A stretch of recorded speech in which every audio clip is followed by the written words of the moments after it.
పడి పడి ఉన్న మాటల్ని గుర్తు తెచ్చుకొని అంటరానితనాన్ని వదిలేసి భయాన్ని దాటి ఒక్కసారి రాజుగారి కూతుర్ని చూడు.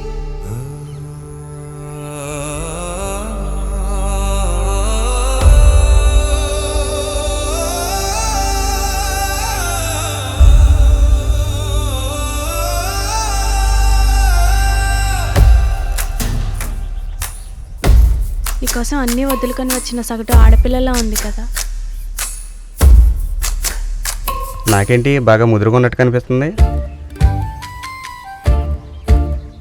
నాటుకోడి పలావా తిందామా? ఏంటి తినడానికి గంజనం దొరకపోదని చూస్తుంటే నాటుకోడి పలావ్ కావాలమ్మా నీకు?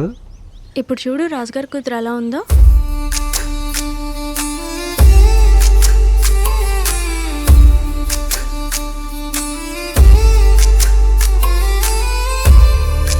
లేత కోడి పిల్ల భలే ఉంచినే కదా.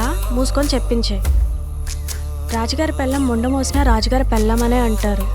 దాని కూతురు ముసలిదైతే ఏంటి ముదరదైతే అయ్యారా నీకు? ముదరగా ఉందంట. సరే చెప్పు, ఇప్పుడు ఏం చేద్దాం? మారితే తరం, పోతే మనం, అంతే. భయాన్ని దాటి కులాన్ని వదిలి యువరాణి నీ దాన్ని చేసుకోవడానికి మొదటి అడుగు వేయి. రాజుగారి కూతురుతో మాట్లాడిన మొదటి మగాడిగా ఈ రాజుగాడి పేరు చరిత్రలో నిలిచిపోవాలి. ఇప్పుడు చూడు ఏం చేస్తాను.